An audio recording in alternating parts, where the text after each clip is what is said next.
As someone who has been a fan of Rick and Morty since the show's inception, I've always appreciated the underlying comedic humor, the quirky gadgets, and most importantly, the philosophical undertones of the show.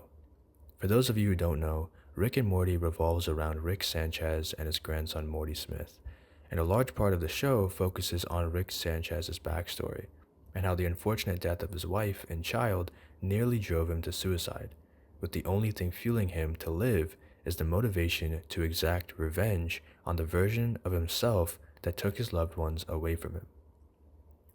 Throughout the show, leading up to season 7, the audience slowly unravels Rick's background and understands why he is the way he is, and how he is a perfect representation of existential nihilism.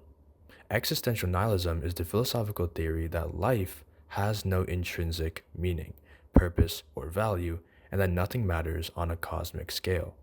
In other words, we're all just random creatures that happen to live, and forcing any type of meaning beyond that is a psychological defense mechanism to escape the uncomfortable reality of a meaningless universe. Rick is cursed with the knowledge that no matter what he creates, builds, and preaches, the universe and everything inside it will not last forever, and that eventually everyone he knows will die and be forgotten.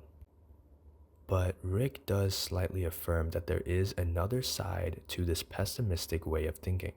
He accepts that an individual who realizes that nothing matters now has the freedom and exploration to enjoy their lives however they deem fit. And this is where optimistic nihilism comes in.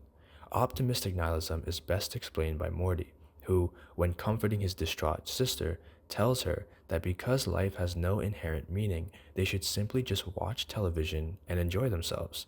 Because ultimately, realizing that nothing matters puts your anxiety and stress into perspective. If nothing matters, then whatever's the root cause of your anxiety or stress also doesn't matter. And if that's the case, then what's holding you back from enjoying yourself and the world around you? Wonky, wonky, wonky.